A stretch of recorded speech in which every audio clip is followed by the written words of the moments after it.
దేశవ్యాప్తంగా ప్రజలంతా ఎంతో ఉత్కంఠగా ఎదురు చూస్తున్నటువంటి 5 రాష్ట్రాలు 4 రాష్ట్రాలు ఒక కేంద్రపాలిత ప్రాంతం అసెంబ్లీల ఎన్నికల కౌంటింగ్ ప్రక్రియ అయితే ప్రారంభమైందని చెప్పుకోవచ్చు. సరిగ్గా 8 గంటలకు ఈ కౌంటింగ్ ప్రక్రియ ప్రారంభమైంది. ముందుగా పోస్టల్ బ్యాలెట్ లో ఉన్నటువంటి ఓట్లను అయితే లెక్కిస్తున్నట్టుగా మనకు తెలుస్తున్నటువంటి పరిస్థితి. ముఖ్యంగా తమిళనాడు, పశ్చిమ బెంగాల్, కేరళం, పుదుచ్చేరి, అస్సాం ఈ 5 అసెంబ్లీలకు సంబంధించినటువంటి ఫలితాలు ఈ రోజు రాబోతున్నాయి. ఇక పెద్ద రాష్ట్రాలైనటువంటి కేరళం, తమిళనాడు అలాగే వెస్ట్ బెంగాల్ ఈ 3 రాష్ట్రాల్లో ఫలితం ఏ రకంగా ఉండబోతుంది అనేటటువంటి ఒక ఉత్కంఠ అయితే దేశవ్యాప్తంగా కంటిన్యూ అవుతున్నటువంటి పరిస్థితి. ముందుగా ఒకసారి వెస్ట్ బెంగాల్లో ఉన్నటువంటి పరిస్థితికి సంబంధించి మనం సిచ్యువేషన్ ఏ రకంగా ఉంది, కౌంటింగ్ ప్రక్రియ ప్రారంభమైన నేపథ్యంలో అక్కడ పరిస్థితులు ఎలా ఉన్నాయనేది తెలుసుకునే ప్రయత్నం చేద్దాం. దీనికి సంబంధించి మరింత ఇన్ఫర్మేషన్ మనకు అందించడానికి మా చీఫ్ న్యూస్ కోఆర్డినేటర్ రాధాకృష్ణ సిద్ధంగా ఉన్నారు. Radhakrishna, good morning Shiva. అంతా ఆసక్తిగా ఉత్కంఠగా ఎదురు చూస్తున్నటువంటి వెస్ట్ బెంగాల్ ఎన్నికల ఫలితాలకు సంబంధించి కౌంటింగ్ జస్ట్ ఇప్పుడే కాసేపటి క్రితం ప్రారంభమైంది. ఒక రకంగా దేశవ్యాప్తంగా ఉత్కంఠ నెలకొందని చెప్పవచ్చు.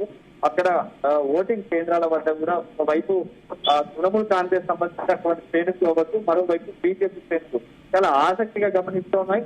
ఇప్పుడు తృణమూల్ కాంగ్రెస్ సంబంధించినటువంటి కార్యకర్తలు కూడా ఫలితం ఎలా ఉండబోతోంది, 3 సార్లు గెలిచాము, 4వసారి అధికారం వస్తామా లేదా అధికారంలోకి అని చెప్పేసి కొంత ఉత్కంఠ నెలకొంది.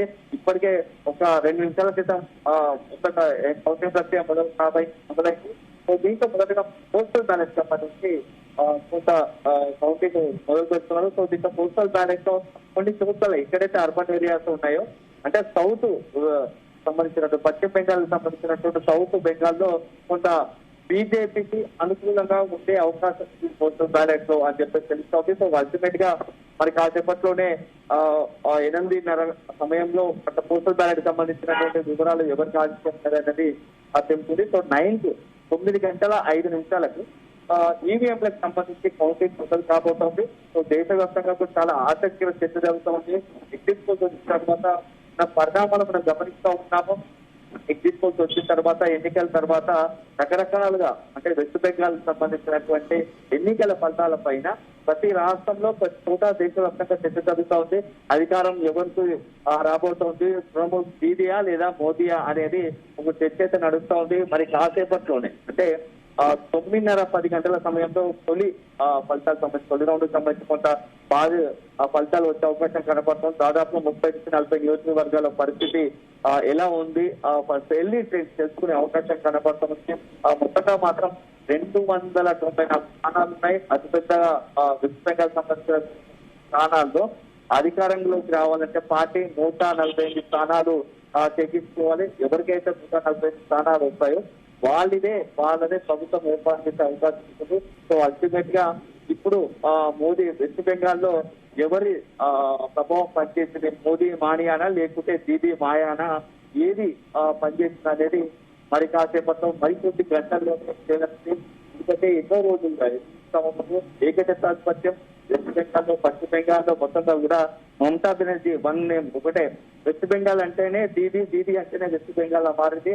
అలాంటి తరుణంలో ఇప్పుడు బీజేపీ గత అసెంబ్లీ ఎన్నికల్లో అనూహ్యంత తీసుకొచ్చింది, 70 సీట్లు సాధించింది. ఇప్పుడు అలాంటిదే మరొకసారి అసెంబ్లీ పెద్ద స్థాయిలో సీట్లు రాబట్టబోతుంది అనేది ఒక అంచనాగా విశ్లేషకుల నుంచి అదేవిధంగా ఎగ్జిట్ పోల్స్ వెలువడ్డాయి. సో గతంలో 48% టీఎంసీకి తృణమూల్ కాంగ్రెస్ కు మొత్తం ఓటు బ్యాంక్ పోలింగ్ శాతం ఏదైతే ఎన్నికల్లో 45% వస్తే, అదే సందర్భంలో బీజేపీకి 35% వచ్చింది. సో 35% ఓటు బ్యాంకును బీజేపీ గత అసెంబ్లీ ఎన్నికల్లో సాధించిందంటే అది చాలా పెద్ద విషయం, పెద్ద సక్సెస్.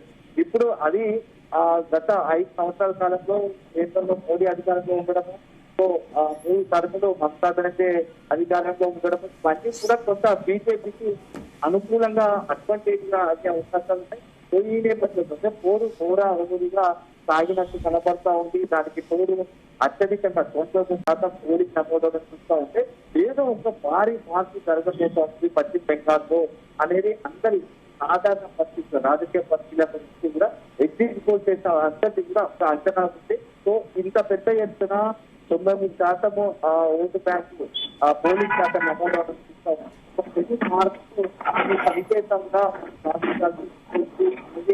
ఒక రాజకీయ విశ్లేషకుల అంచనా. సో అల్టిమేట్ గా మరి చూడాలి కౌంటింగ్ ప్రారంభమైంది. అసలు అంచనాల పరిస్థితి వెస్ట్ బెంగాల్లో ఇంకా ప్రభుత్వం మారే అవకాశం ఉందా లేదు అంటే ముఖ్యంగా ఎగ్జిట్ పోల్స్ అన్నిటిని తలకిందులు చేస్తూ మరొకసారి మమతా బెనర్జీ పశ్చిమ బెంగాల్లో తన అవకాశం కొనసాగించబోతుందా అనేది కూడా మనకి కొద్ది క్షణాల్లోనే మనకు తెలిసిపోతుంది. ఎందుకంటే 9 గంటలకు కౌంటింగ్ ఈవీఎం సంబంధించి కౌంటింగ్ మొదలు కాబోతుంది. ఈవీఎం కౌంటింగ్ సంబంధించి వెలువడిన ఫలితాలు వస్తాయి.